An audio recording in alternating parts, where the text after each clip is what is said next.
प्रसन्न हो जाए। सुखदेव कहते हैं, हे राजन परीक्षित, नारद की बातों को सुनकर के धर्मराज ने निश्चय कर लिया कि श्री कृष्णचंद्र परमानंद कंद वास्तव में परब्रह्म परमात्मा है। हमने जो इनको अपना संबंधी समझ रखा था, यह हमारी भूल थी। ऐसा जान करके सदुपदेश देने वाले गुरुदेव नारद की पूजा किया।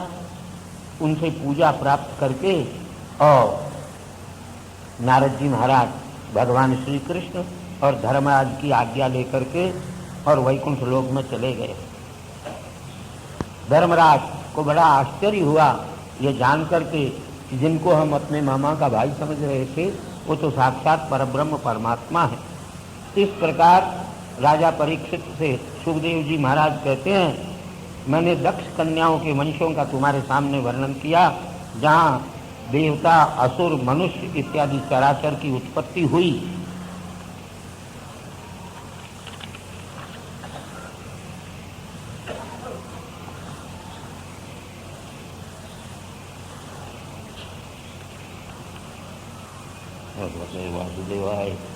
राजोवाच स्वयंभुवस्यैव गुरो वंशोऽयं विस्तरात् श्रुतः यत्र विश्वसृजां सर्गो मनून्यान् वदस्व नः।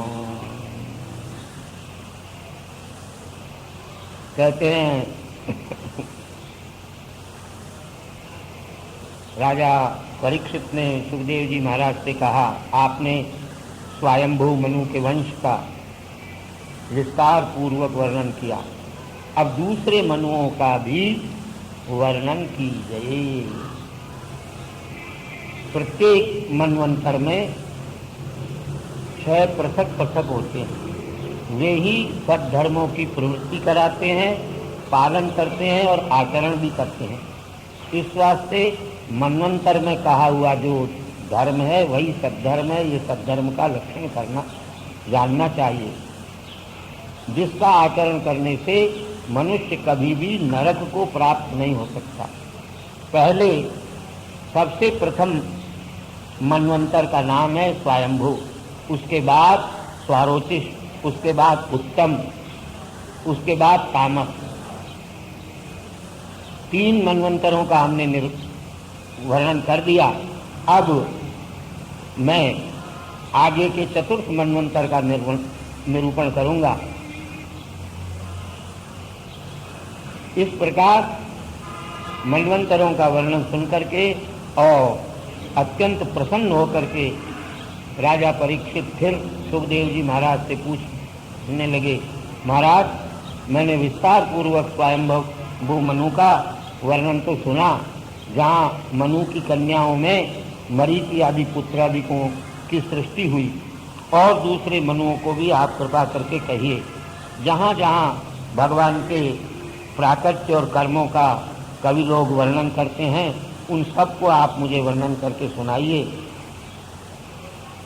भगवान ने पीछे के मनवंतरों में जो किया और भविष्य के मनवंतरों में जो किया, वो भी कृपा करके बताइए। सुखदेव जी महाराज कहते हैं, इस कल्प में, एक कल्प में 14 मनवंतर होते हैं, 14 ही इंद्र होते हैं। अभी इस कल्प का वैवस्वत मनवंतर 7वां मनवंतर चल रहा है। संकल्प में आता है 7वें वैवस्वत मनवंतरे। 6 मनु बीत गए, 7वां चल रहा है। पहला मनु, उसके वंश का मैंने विस्तार पूर्वक वर्णन किया। वो स्वयंभू मनु थे। उनकी कन्या आकुति और देवहूति, उनमें धर्म ज्ञान का उपदेश करने के लिए कपिल के रूप में भगवान उत्पन्न हुए। वो चरित्र मैंने तुमको सुना दिया, कहते हैं। और अब दूसरे मनवंतर में यज्ञ स्वरूप धारण करके भगवान ने जो कहा वो भी सुनाते हैं। स्वयंभू मनु विरक्त होकर के राज्य को छोड़ करके अपनी पत्नी सहित वन में चल गए। सुनंदा नाम की नदी में 100 वर्ष तक घोर तपस्या करते हुए उन्होंने कहा,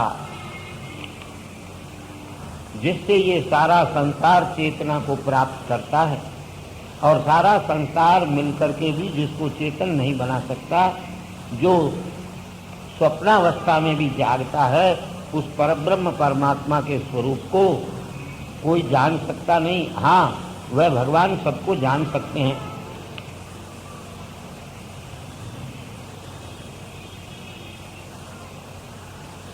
संसार में जितने जीव हैं उनकी सत्ता और उनमें जो चैतन्य है वो भगवान के द्वारा ही व्याप्त है। उसका दिया हुआ ही सारे संसार के जीव प्राप्त करते हैं। इस वास्ते किसी भी मनुष्य को अपने तुच्छ स्वार्थ के लिए किसी दूसरे के धन की इच्छा नहीं करना चाहिए। भगवान का स्वरूप तो ऐसा है, देखते हुए भी लोग उसको देख नहीं सकते हैं। इस वास्ते हे मेरे प्रजाजनों, तुम उसी भगवान के चरणारविंदों का भजन करो जिसका न कोई आदि है, जिसका न कोई अंत है। विश्व सारा जिससे उत्पन्न होता है, जो संपूर्ण विश्व के जीवों को कर्म कराता है, वह सारा विश्व ही है शरीर जिसका। ऐसा भगवान माया से सारे विश्व को उत्पन्न करता है, इसकी रक्षा करता है और प्रलय करता है, फिर भी सब प्रकार की इच्छा से रहित होकर के रहता है। मुनि लोग पहले मोक्ष के लिए कर्म करते हैं, भगवान तो आत्माराम आत्मकाम पूर्व काम परम निष्काम है। इस वास्ते वे कर्मों में आसक्त नहीं होते। ऐसे भगवान भी कृष्णादि अवतार लेकर के वेदोक्त कर्म को इसलिए करते हैं कि लोग सब धर्मों में प्रवृत्त हो।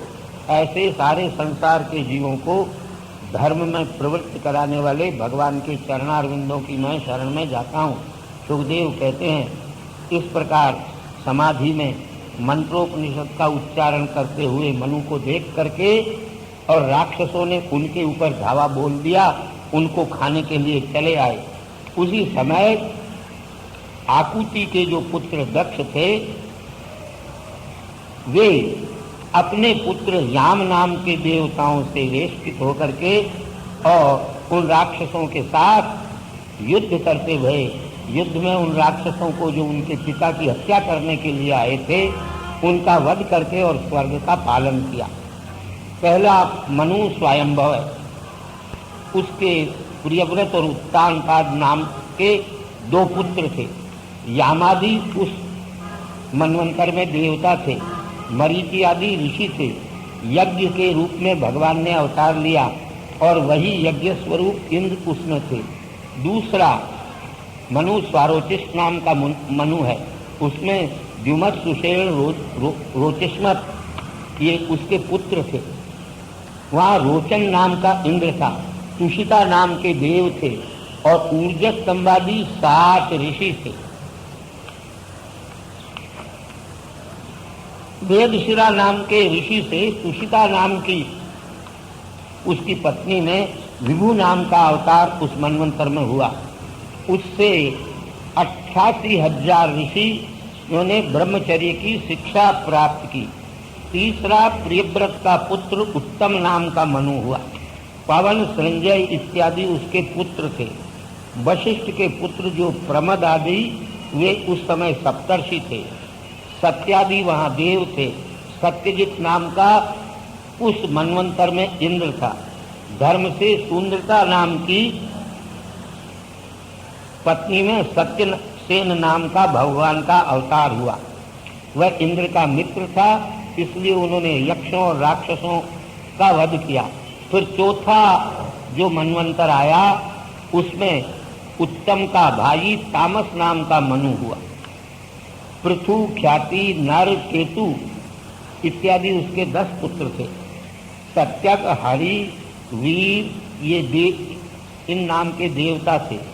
इंद्र का नाम उस मनवंतर में त्रिशिक था। ज्योति, धाम इत्यादि वहाँ उस मनवंतर के 7 ऋषि थे। और भी विद्युति के पुत्र वैद्यदेव नाम के देवता थे। वे काल से नष्ट वेदों को उन्होंने अपने तेज से धारण किया हुआ था। हरिमेधा नाम ब्राह्मण की, हरिणी नाम स्त्री में हरि भगवान ने अवतार उस मनवंतर में लिया जिस भगवान ने गजेंद्र को ग्राह के मुख से छुड़ाया। इतनी कथा सुनने के बाद राजा परीक्षित कहने लगे, हे सुखदेव जी महाराज, कृपा करके भगवान ने इस मनवंतर में ग्राह से जैसे गजेंद्र को छुड़ाया वह कथा आप कृपा करके कहिए। भगवान उत्तम श्लोक है, उनकी कथा करने से मन को शांति प्राप्त होती है। सूत जी महाराज शौनकादि महर्षियों से कहते हैं, इस प्रकार राजा परीक्षित के द्वारा कथा की प्रेरणा को प्राप्त करके सुखदेव ने मुनियों की सभा में राजा परीक्षित से कहा, हे राजन, त्रिकूट नाम का एक पर्वत है जिसके चारों तरफ क्षीर सागर है। वह 10,000 योजन ऊंचा है त्रिकूट नाम का पर्वत, और उतना ही विशाल भी है। उसके चांदी, लोहा और सोने की 3 चोटियां हैं, 3 श्रृंग हैं। वह उनसे आकाश और दिशाओं को प्रकाशित करता रहता है, और भी उसके रत्नमय बहुत से श्रृंग हैं, चोटियां हैं, जिससे वह आकाश और दिशा की शोभाओं को बढ़ाता है। हरे हरे मणि और मरकत मणियों के पत्थरों से श्यामा भूमि वहाँ श्याम रूप रहती है। वहाँ सिद्ध, कारण, गंधर्व इत्यादि सदा क्रीड़ा करते रहते हैं, इस वास्ते उनसे उनका शिखर आच्छादित रहता है। किन्नरों के गीतों के नाद से उस पर्वत की गुफाओं में सिंहों को दूसरे पर्वत की गर्जना की शंका होती है, इस वास्ते सिंह उस पर्वत की गुफाओं में गर्जना करते रहते हैं। जंगल के पशुओं के झुंडों से झुंड उसकी कंदराएं हैं और द्रोणियां हैं, जिससे वह शोभामान रहता है। उस पर्वत के बगीचों के अंदर मधुर स्वर करने वाले नाना प्रकार के पक्षी रहते हैं। नाना प्रकार के उत्तमोत्तम स्वच्छ जल के नदियां वहाँ बहती है, और बड़े सुंदर सुंदर सरोवर भी वहाँ हैं, जिनके किनारे मणियों की बालुओं से बने हुए हैं। इस प्रकार के उस द्रोण नाम के पर्वत में वरुण देवता का एक ऋतुमान नाम का उद्यान है, जो देवताओं की पत्नियों का क्रीड़ा स्थान है। मंदार, पारिजात, अशोक, चंपक, आम्र, पनस, आम्रातक, नारिकेल, खजूर, बीजपुर, बिजोरा और ताल, तमाल, हिमताल, असन, अर्जुन, उदुम्बर, प्लक्ष, वट, किंशुक, चंदन, पिचुमंद, देवदारू, रुद्राक्ष, ईख, केले और जामुन, बेर, आमली और आंवले, बेल, कपित्थ, जंबीर, भल्लातक इत्यादि के वृक्षों से वह त्रिकूट नाम का पर्वत घिरा हुआ है। उसमें एक उत्तमोत्तम सरोवर है, जिसमें सुवर्ण के कमल खिले हुए रहते हैं। उनसे उसकी शोभा बढ़ी हुई रहती है। हंस, कारंडव इत्यादि और जल कुक्कुट इत्यादि के मधुर शब्दों से वह सदा पूजित रहता है। मत्स्य, कच्छप इत्यादि के संचार से उसका जल व्याप्त रहता है। कदम्ब, वेतस, नल, नीप, वंजुलक, कुंद, कुरबक, अशोक, शिरीष, कुर्ज, इंगुद, कुब्जक, स्वर्णयूथी और नाग चंपा, जाति, चमेली, मल्लिका इत्यादि के वृक्षों उसके तीर के ऊपर सुशोभित रहते हैं। एक समय जंगल के वन का आश्रय लेने वाला एक गजेंद्र अपनी पत्नी हथनियों के साथ कंटक, कीचक, वेणु और वेत्रादि के गुच्छों को काटता हुआ उस वन में भ्रमण कर रहा था। उस हाथी के मद से जो गंध निकलता था, उस गंध से ही सिंह, गजेंद्र, व्याघ्र इत्यादि और बड़े बड़े अजगर इत्यादि उससे भयभीत होकर के और भागा करते थे। क्षुद्र बिचारे भेड़िए और वराह, हरिणादि उसके रास्ते को छोड़ करके और चले जाते थे, उसकी कृपा का आश्रय लेते थे। इस प्रकार घूमता हुआ गर्मी के दिनों में वह गजराज गर्मी से संतप्त होकर के अपने साथी हाथियों और हथनियों के और हाथियों के बच्चे के साथ अपनी गरिमा से उस पर्वत को कंपित करता हुआ दूर से ही कमल के रेणु से मिश्र उस सरोवर की वायु को सूंघ करके प्यास से व्याकुल होकर के अपने झुंड के साथ उस सरोवर में आया।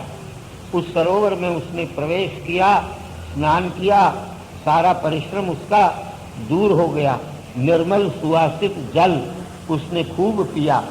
अपनी हथनियों और अपने बच्चों को स्नान कराया और स्वयं भी अपनी सूंड में जल ले ले करके और बारंबार उछाल करके और उसने खूब क्रीड़ा की। लेकिन दुर्भाग्यवश प्राप्त होने वाले भय को वो नहीं जान सका। वो इस प्रकार का खेल अपने हाथी के बच्चों और हथनियों के साथ कर ही रहा था।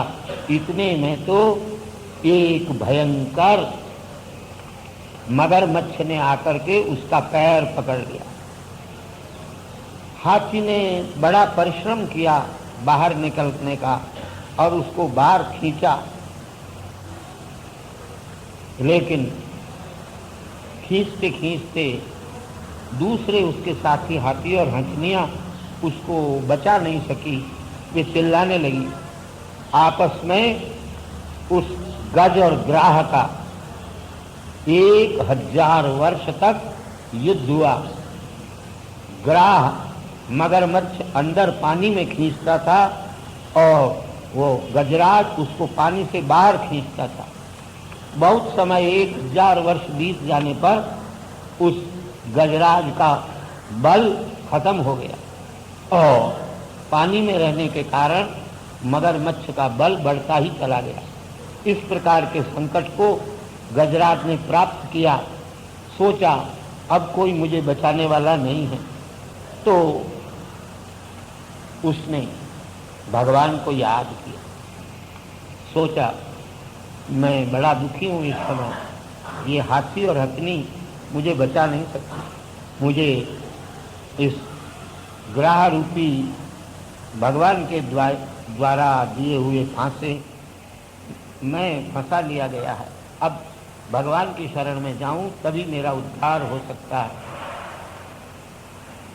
भगवान ही प्रचंड वेग से दौड़ते हुए मृत्यु रूप सर्प से भयभीत प्राणी को बचा सकता है। मैं उसी की शरण में जाऊं, इसके सिवाय बचने का और कोई दूसरा उपाय नहीं है। ऐसा सोच करके गजराज ने, सुखदेव जी महाराज कहते हैं, भगवान की स्तुति करना प्रारंभ किया।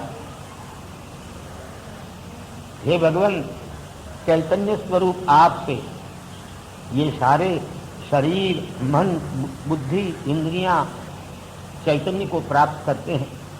आप ऐसे केवल पुरुष स्वरूप हैं। मैं आपको नमस्कार करता हूँ, आपका ध्यान करता हूँ और आप शरीर से तो मैं इस समय आपको प्रणाम नहीं कर सकता, मन से ही प्रणाम करता हूँ।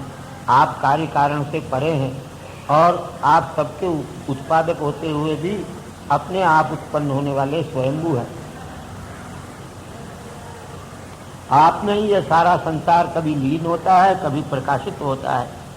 ये कार्य कारण उभय स्वरूप आप ही हैं। आप कृपा करके मेरी रक्षा करें। काल सबको खत्म कर देता है और प्रलय का अंधकार आकर के सारे संसार को चौपट कर देता है। उस समय भी आप विराजमान रहते हैं। देवता ऋषि आपके स्वरूप को नहीं जान सकते, फिर मेरे जैसे प्राणी आपके स्वरूप को कैसे जान सकते हैं। या आपकी स्तुति कैसे कर सकते हैं। आप कृपा करके और मेरी रक्षा कीजिए। आपके चरणारविंद के दर्शन की इच्छा से मुनि लोग जंगलों में रह करके ब्रह्मचर्यादि व्रत का आचरण किया करते हैं।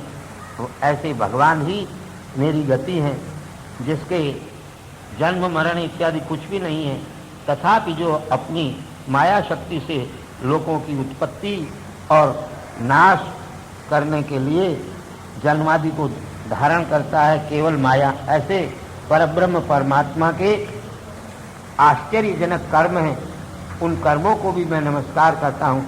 जो परमात्मा समस्त संसार के जीवों का और उनके कर्मों का साक्षी है, जो मोक्ष का भी स्वामी है और मोक्ष के आनंद की अनुभूति स्वरूप है, उस भगवान को मैं नमस्कार करता हूँ। जो भगवान शांत स्वरूप है, सत्वादी धर्म का अनुकरण करने वाले हैं, जो समस्त संसार के शरीरों में जीव के रूप में रहते हैं, जो संपूर्ण इंद्रियों और गुणों के दृष्टा हैं, जो सदा प्रकाशमान है, जो सबके कारण स्वरूप हैं, ऐसे भगवान आपको बारंबार नमस्कार है। विधि निषेध से जो स्वयं रहित है, जो स्वयं प्रकाश है, मेरे जैसे शरणागत पशु के पास को छुड़ाने वाले हैं, जो करुणा वरुणालय हैं, उनको मैं नमस्कार करता हूँ। जो भगवान देह पुत्र मित्र कलत्र इत्यादि और घर धन धान्य इत्यादि में आसक्त पुरुष को कभी प्राप्त नहीं हो सकते, जो तीनों गुणों के संग से विवर्जित हैं, उन भगवान को हम नमस्कार करते हैं। जिसको धर्म अर्थ और काम और मोक्ष की इच्छा रखने वाले व्यक्ति जिसका भजन करते हुए अपने मनोवांछित गति को प्राप्त करते हैं, जो सबकी आशाओं को पूर्ण करने वाले हैं, वही केवल मोक्ष को देने वाले हैं। महाराज, मैं मोक्ष के सिवाय और कुछ चाहता नहीं हूँ। एकांत भक्त वास्तव में भगवान के चरणारविंदों के सिवाय और कुछ नहीं चाहा करते हैं। उस परिपूर्ण परेश की मैं स्तुति करता हूँ। ब्रह्मादि देव, वेद, लोक, नाम रूप, ये सब जिसके एक अंश से उत्पन्न होते हैं, जैसे अग्नि के अनेक प्रकार के की चिंगारियां उत्पन्न होकर के और उसी में लीन हो जाती है, इसी प्रकार मन बुद्धि इत्यादि गुणों का संप्रवाह जिस भगवान से उत्पन्न होकर के जिस भगवान में लीन होता है, जो देवता, राक्षस, मनुष्य, पशु, पक्षी, स्त्री, तृतीया प्रकृति और पुरुष न होते हुए भी इन सब रूपों को धारण कर लेता है, वह परमात्मा मेरा मोक्ष करने के लिए, मुझे इस दुख से छुड़ाने के लिए प्रकट हो जाए। महाराज, मैं एक बार इस ग्रह से अपना शरीर छुड़ा करके और फिर जीवन की इच्छा नहीं करता, किंतु हाँ, अपने अज्ञान को दूर करना चाहता हूँ। मैं वास्तव में मोक्ष की इच्छा रखने वाला हूँ। इस वास्ते आप परब्रह्म परमात्मा स्वरूप हैं, आपको नमस्कार करता हूँ। वास्तव में मैं आपके स्वरूप को जान नहीं सकता। मैं बेचारा कहाँ से जानूंगा। योगी लोग भी बड़े परिश्रम से अपने हृदय में जिसको देख सकते नहीं है, उस योगेश को मैं नमस्कार करता हूँ। आप दुरंत शक्ति हैं, आपकी शक्तियों का पता नहीं चल सकता। शरणागतों के वत्सल और पालक हैं, मैं आपको नमस्कार करता हूँ। ये सारे संसार के जीव अपने शरीर में विद्यमान परमात्मा स्वरूप जिसको जानते नहीं, ऐसे भगवान ईश्वर स्वरूप को मैं नमस्कार करता हूँ। सुखदेव जी कहते हैं, इस प्रकार मूर्ति भेद के बिना परम तत्व का वर्णन उस गजेंद्र को करते हुए भगवान ने देखा, और ये भी भगवान ने देखा कि ब्रह्मा विष्णु महेश तीन प्रकार की रूप मूर्तियों को धारण करने वाले ब्रह्मा देवी जिसको छुड़ाने के लिए आ नहीं रहे, इसलिए सर्वदेवमय है शरीर जिसका, ऐसे भगवान स्वयं उस गजराज की रक्षा करने के लिए आए। जगन्निवास भगवान ने दुखी गजेंद्र को जान करके, उसके स्तोत्र को सुन करके और देवता लोगों की भी स्तुति को सुन करके तुरंत भगवान अपने गरुड़ का भी परित्याग करके मनोमय छंदोमय गरुड़ के ऊपर विराजमान होकर के हाथ में सुदर्शन चक्र लेकर के शीघ्र ही वहां चले आए। गजेंद्र तो बेचारे बलवान उस मगरमच्छ से पकड़े जा चुके थे, अत्यंत दुखी थे। उन्होंने अपने हाथ में चक्र लिए हुए गरुड़ पर विराजमान भगवान को देखा। देखते ही अपनी सूंड से कमल पुष्प से निकाल करके और नारायणा खिल गुरु भगवन नमस्ते ऐसी दीन वाणी भगवान के सामने उच्चारण की। भगवान ने भी गजराज को पीड़ित देख करके गरुड़ से उतर करके अत्यंत दयालु बन करके सरोवर से ग्राह सहित उस गजराज को बाहर खींच लिया। देवता लोग देखते ही रह गए। भगवान ने अपने सुदर्शन चक्र से उस ग्राह को, मगरमच्छ को विदीर्ण कर दिया और गजेंद्र को उसके पास से छुड़ा दिया। सुखदेव जी महाराज कहते हैं, देवता, ऋषि, गंधर्व, ब्रह्मा, शिवादि इन सब ने भगवान के उस पवित्र आचरण की प्रशंसा की। उनके ऊपर पुष्प की वर्षा हुई, आकाश में दुंदुभियां बजने लगी, गंधर्व लोग नृत्य और गान करने लगे। सुखदेव महाराज कहते हैं, हे राजन, ये जो ग्राह था, ये जो मगरमच्छ था, ये पूर्व जन्म में हुहू नाम का गंधर्व था। देवल ऋषि के शाप से ये मगरमच्छ की योनि को प्राप्त हो गया था।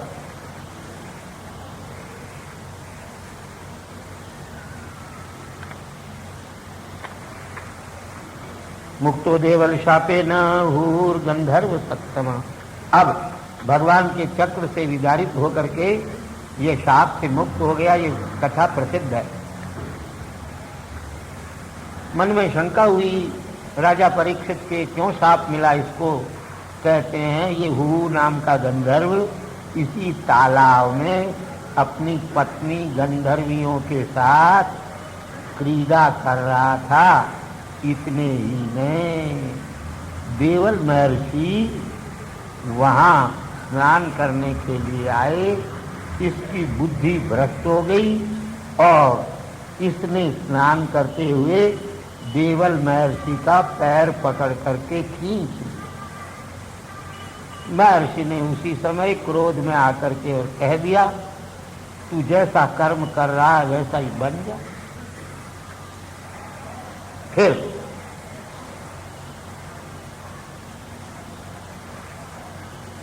आर्त होकर के और ऋषि के सामने रोने धोने लगा। तो प्रसन्न होकर के ऋषि ने कहा, जैसे मुझे खींचा है ऐसे ही एक दिन तू एक गजराज को खींचेगा, भगवान आकर के उसे छुड़ाएंगे और तुझे इस योनि से भी छुड़ा देंगे। शीघ्र ही इस प्रकार वह भगवान के द्वारा मुक्त होकर के भगवान को प्रणाम करके और भगवान की स्तुति करने लगा। भगवान की अनुकंपा प्राप्त करके और भगवान को प्रणाम करके भगवान को परिक्रमा करके अपने लोक में चला गया। गजेंद्र, गजराज जो थे वे तो भगवान के स्पर्श से मुक्त होकर के भगवान के रूप को प्राप्त हो गए। हे राजन परीक्षित, ये गजराज भी पूर्व जन्म में द्रविड़ देश में पांड्य नाम के राजा थे।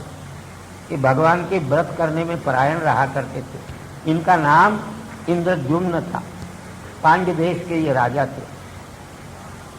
मलय पर्वत पर एक दिन मौन होकर के जटा धारण करके भगवान का पूजन कर रहे थे।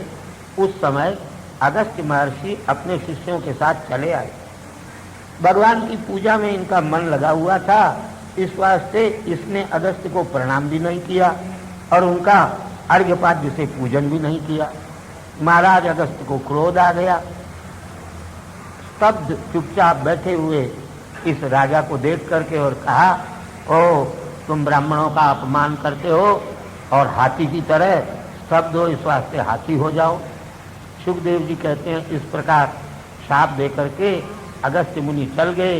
इंद्रद्युम्न नाम का वह राजा भी देवता के द्वारा प्रापित अपनी गति को जान करके और आत्म स्मृति विनाशनी हाथी की योनि को प्राप्त हो गया। लेकिन भगवान की पूजा के अनुभव से हाथी होने पर भी भगवान के चरणारविंदों की स्मृति को भूला नहीं। इस प्रकार भगवान ने गजराज को छुड़ा करके पार्षद गति को प्रदान कर दिया। गजेंद्र से युक्त विबुधादि से सूर्यमान और गरुड़ के ऊपर विराजमान होकर के भगवान अपने धाम को जाते भये। हे राजन, मैंने भगवान के अनुभाव का तुम्हारे प्रति वर्णन कर दिया। ये गजेंद्र मोक्ष जो सुनता है उसको स्वर्ग की प्राप्ति होती है, यश की प्राप्ति होती है, उसके पाप नष्ट हो जाते हैं। और जिसको खराब स्वप्न आते हो वो प्रातःकाल उठ करके और अपनी नित्य की क्रिया करके स्नान करके शुद्ध आसन पर बैठ करके आचमन प्राणायाम करके इस गजेंद्र मोक्ष का यदि पाठ करे तो उसके खराब स्वप्न का फल नष्ट हो जाता है।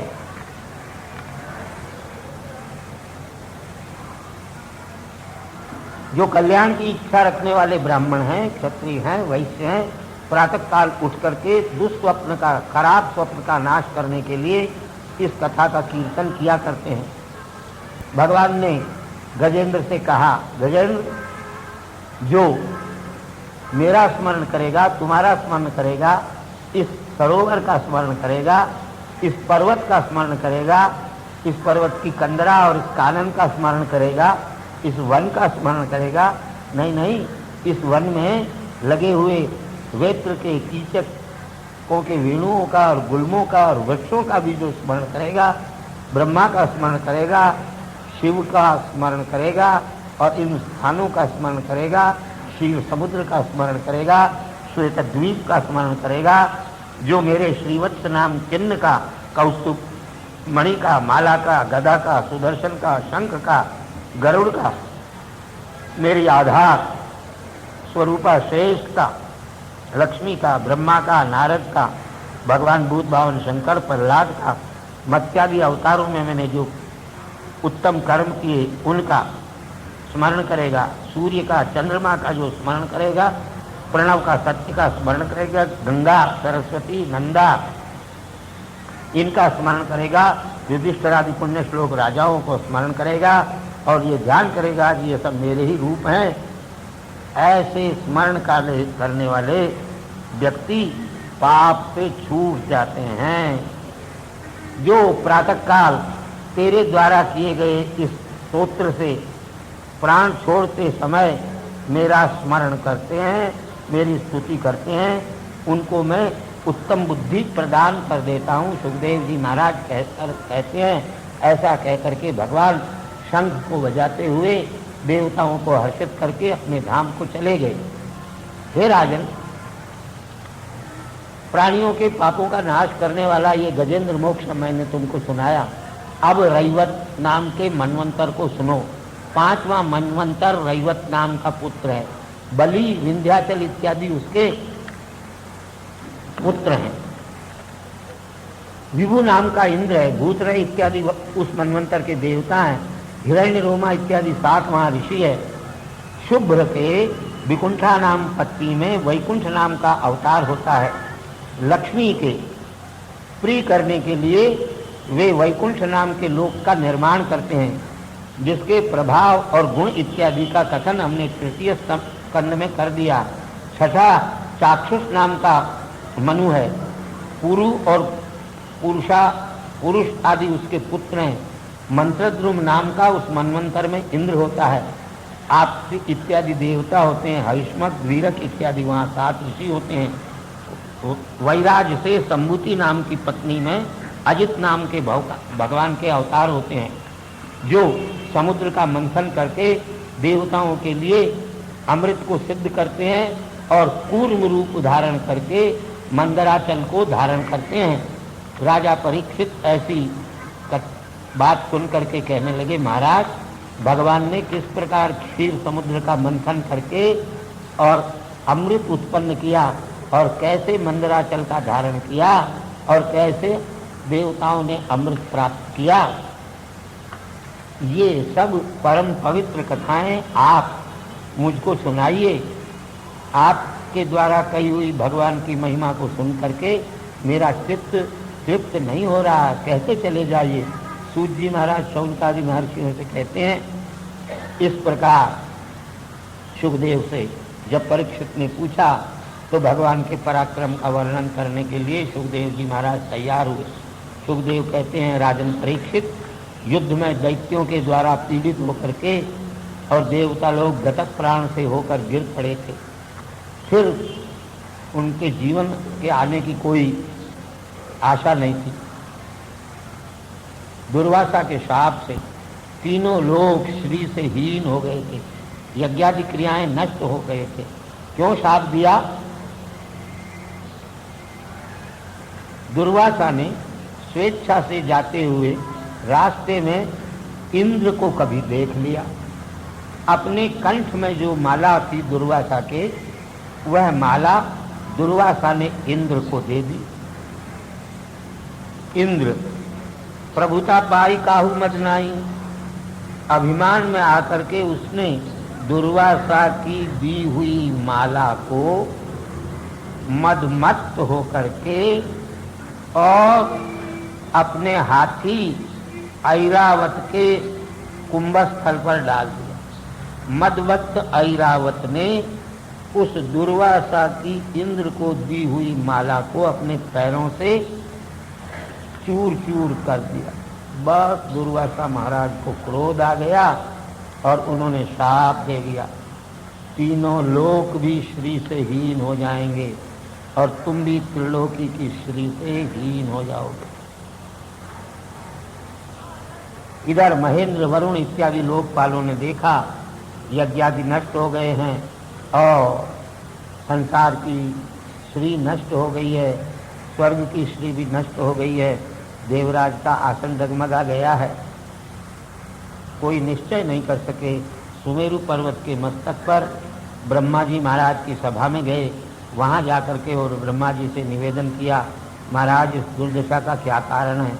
हम सब निस्वस्थ हो गए हैं और दैत्य लोग बड़े तेजस्वी हम पर हावी हो गए हैं। ब्रह्मा जी महाराज ने भगवान का स्मरण करके देवताओं से कहा, हे देवताओं, मैं स्वयं भूत भावन शंकर विश्वनाथ और तुम मनुष्य, ये सब के सब भगवान के अंश हैं। चलो भगवान की शरण में जाएं। जिस भगवान के लिए कोई वध्य नहीं रखे ये नहीं, तथापि जो सत्वरजतम इन गुणों का धारण करता है, ये स्थिति पालन रूप काल है, इस वास्ते उस जगत गुरु के शरण में जाना चाहिए। सुखदेव जी महाराज कहते हैं, देवताओं से इस प्रकार कह करके और ब्रह्मा जी महाराज उनको साथ में लेकर के क्षीर समुद्र पर चले गए। वहाँ अदृष्ट रूप भगवान की वैदिक वाणी से स्तुति करने लगे। स्तुति करते हुए ब्रह्मा कहते हैं, महाराज आप सब प्रकार के विकार से रहित सत्य स्वरूप देवताओं में श्रेष्ठ हैं। हम आपके चरणारविंदों में नमस्कार करते हैं। आप प्राणों के इंद्रियों के ज्ञाता हैं, सर्वव्यापक हैं। हम आपकी शरण में जा रहे हैं। माया से प्रेरिमाण ये जीव रूप चक्र है, इसके आप अधिष्ठान हैं, आप सत्य स्वरूप हैं, हम आपकी शरण में हैं। धीर पुरुष योग रूपी रथ का आश्रय लेकर के जिनकी उपासना करते हैं, उस भगवान को हम नमस्कार करते हैं। आपकी माया को कोई संसार में जान नहीं सकता, उसका अतिक्रमण भी नहीं कर सकता। जिससे मोहित होकर के और यह जीव आपके स्वरूप को जानता नहीं, ऐसे परब्रह्म परमात्मा स्वरूप आपको नमस्कार। हे भगवान, ये देवता हम, इन सबको आपने अपने सत्व से, सतोगुण से उत्पन्न किया है। वास्तव में तो आप सब प्रकार की उपाधि से रहित हैं, आपके उस स्वरूप को हम जान सकते नहीं। ये रजोगुण और तमोगुण वाले दैत्य बेचारे आपके स्वरूप को कैसे जान सकते हैं?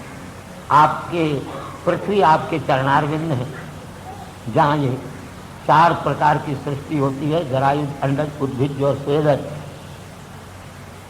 आपका रेत ही जल है जिसमें ये सारे लोक उत्पन्न होते हैं। आपका मन ही चंद्रमा है जिससे देवताओं के लिए अन्न, बल और आयु प्राप्त होता है। आपका मुख अग्नि है, आपके उदर के मध्य अग्नि है जो सारे संसार के जीवों के उदर में अन्नादि को पकाता है। आपके नेत्र ही सूर्य हैं जो मुक्ति, अमृत और मृत्यु का द्वार बनता है। आपके प्राण ही चराचर जगत के प्राण हैं, आपके कान ही दिशाएं हैं, आपका जो हृदय है वही सारे संसार के प्राणियों के इंद्रियों के छिद्र हैं। आपकी कृपा से ही देवता उत्पन्न होते हैं, आपके क्रोध से रुद्र उत्पन्न होते हैं, आपकी बुद्धि से ब्रह्मा उत्पन्न होते हैं, आपके शिष्ण से प्रजापति उत्पन्न होते हैं, आपके वक्षस्थल से श्री और आपकी छाया से ये सारा संसार उत्पन्न होता है, आपके स्तन से धर्म उत्पन्न होता है, आपके पीठ से अधर्म उत्पन्न होता है, आपके मस्तक से स्वर्ग, आपके विहार से अप्सराएं, आपके मुख से ब्राह्मण और वेद पैदा होते हैं, आपकी भुजाओं से क्षत्रिय और बल पैदा होते हैं, आपके उरु जगनों से वैश्य और वार्ता उत्पन्न होते हैं, और वेद रहित क्रिया वाले शूद्र आपके चरणार बिंदों से पैदा होते हैं, जिसके आपके नीचे के होठ से लोभ उत्पन्न होता है, ऊपर के होठ से प्रीति उत्पन्न होता है, आपकी नासिका से कांति उत्पन्न होती है, आपके स्पर्श से काम उत्पन्न होता है। ये सारे भूत काल कर्म गुण भौतिक प्रपंच ये सारे आपकी योग माया से उत्पन्न होते हैं। आप संपूर्ण विभूतियों से युक्त होकर के हम पर कृपा कीजिए।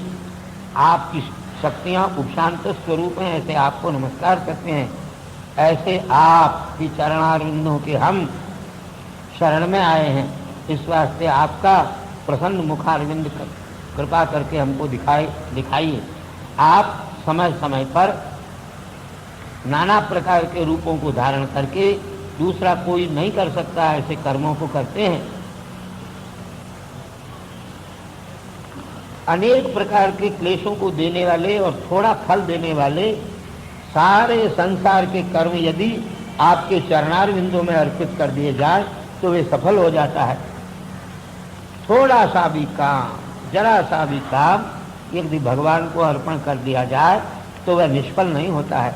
वृक्ष के जड़ में पानी देने से वह सारा वृक्ष हरा भरा रहता है, ऐसे ही भगवान के चरणार बिंदु में अर्पित किया हुआ कर्म सब प्रकार के फल को दे देता है।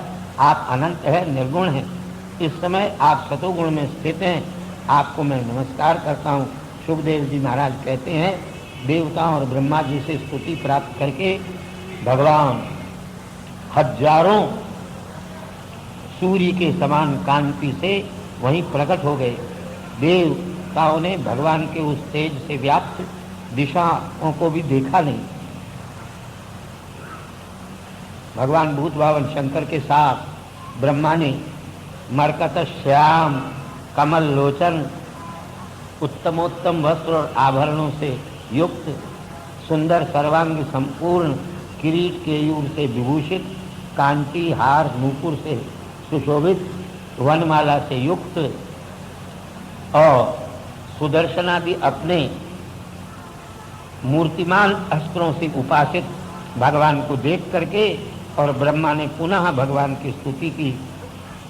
महाराज, आपकी जन्म स्थिति और संयम को कोई जान नहीं सकता, ऐसे आपको हम नमस्कार करते हैं। आपका यह रूप ही पूज्य है। यह सारा संसार आप में ही विद्यमान रहता है। आप सारे संसार को उत्पन्न करके स्वयं उसमें प्रवेश करते हैं। जैसे काष्ठ का मंथन करने से, लकड़ी का मंथन करने से अग्नि प्राप्त होता है, इसी प्रकार सत्पुरुष आपको अपनी बुद्धि में प्राप्त कर लेते हैं। आप कमल नाभ हैं, आपकी नाभि में कमल है। आपके दर्शन मात्र से हमको संतोष प्राप्त होगा। हम आपके चरणारविंद में जिस लिए आए वह हमारी कामना आप कृपा करके पूरी कीजिए। आप अंतरात्मा हैं, समस्त संसार के साक्षी हैं। हम आपको क्या बताएं, आप सब कुछ जानते हैं।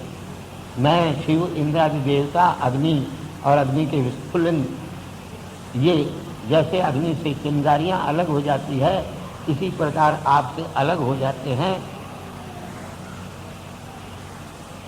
क्या आपसे अलग होने पर हम अपने कल्याण को प्राप्त कर सकते हैं? देवताओं और ब्राह्मणों, सत्पुरुषों की रक्षा का उपाय आप बतलाइए। इन दुष्ट राक्षसों से छूटने का कोई उपाय बतलाइए। इस प्रकार ब्रह्मादिकों की स्तुति को सुन करके और भगवान ने उनके अभिप्राय को जान लिया। हाथ जोड़ते हुए देवताओं और ब्रह्मा से कहा, देवताओं का काम तो भाई भगवान ही कर सकते हैं, समुद्र मथनादि तो उनके लिए खेल है। भगवान कहने लगे, हे देवताओं और शंकर जी महाराज, हमारी बात को सुनो, तुम चले जाओ और कुछ समय के लिए तुम्हारे शत्रु राक्षसों के साथ संधि कर लो, मेल जोल कर लो।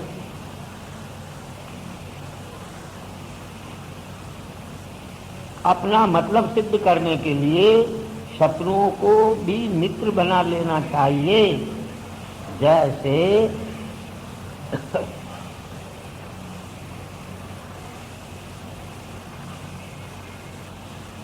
मित्र बनाने के बाद सर्प चूहे को खा जाता है, इसलिए अपना काम बनाने के बाद शत्रुओं का भी नाश कर देना चाहिए। तुम राक्षसों के साथ मित्रता करके अमृत को उत्पन्न करने के लिए प्रयत्न करो, जिसके पीने से मृत्यु से ग्रस्त मनुष्य अमर हो जाए।